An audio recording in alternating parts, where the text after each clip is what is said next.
put on the most fantastic banquet. We need to make the king feel he's in the most secure place, feel protected, feel trusted. We need to make the king sup well, drink well, sleep contentedly, and in his sleep we will kill him.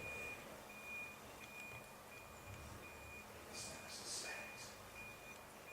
That night, Macbeth and his wife put on a lavish banquet, smiling as they go, and behind their smiles are thoughts of murder. And the king eats and drinks, and through the night constantly stands to make speeches about how wonderful Macbeth is. And as Macbeth listens to these speeches, he thinks to himself, can I really do this? I love my king. I've fought for my king. He loves me. He's honouring me. Can I kill him? How can I kill him? And he picks up his wine and takes him out of the way, retreats to an anteroom where he sits darkly in his own thoughts, thinking, I can't do it.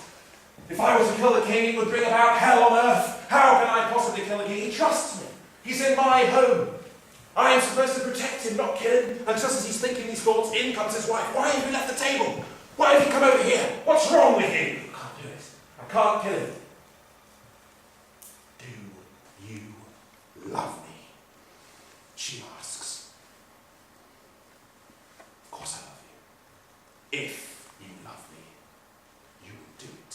And once again, her eyes flash red with demonic cruelty. Macbeth looks into his wife's eyes, feels to himself, I want some of that spirit. All right, I'll do it. He takes and clasps her hand. I will do it. Let us be resolved together to kill the king. And this is their plan.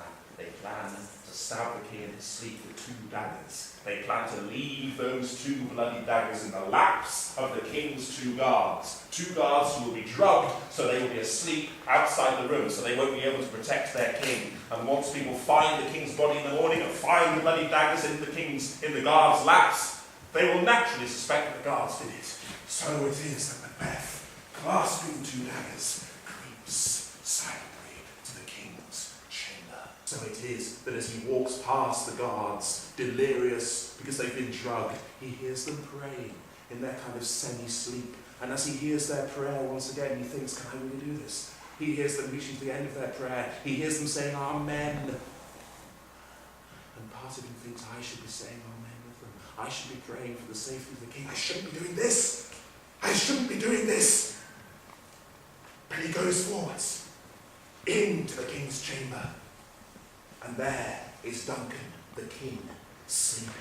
Duncan, the king, chosen by God. Duncan, the king, the most glorious man in Scotland. And Macbeth raises the 2 daggers over him and drives them down into the king's heart. And the blood spurts upwards, shoots up over Macbeth's arms, covers his hands, covers the blades of the daggers. And instantly Macbeth runs from the room, forgets to drop the daggers in the laps of the guards, takes the daggers back to his wife. Look! Look at what I've done!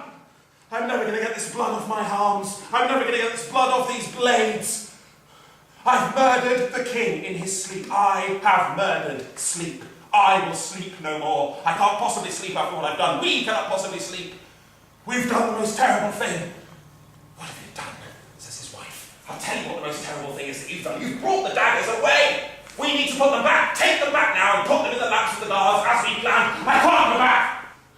I can't look on that horror again. Then I'll do it, she says. And she takes the daggers and she goes back to the king's chamber and she puts fresh blood on the daggers. How do you think she does that? Yes.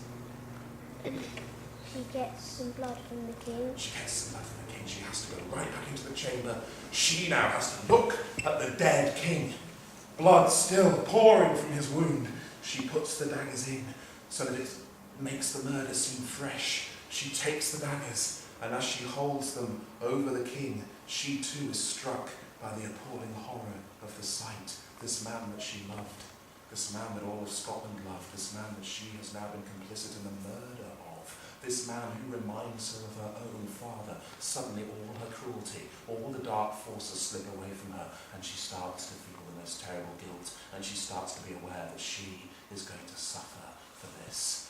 But she leaves the daggers in the laps of the guards, and she goes back trying to collect herself, and she takes Macbeth, by now a gibbering wreck, and she takes him off to their bed for the night, and they try to settle, but Macbeth's mind doesn't ever stay still.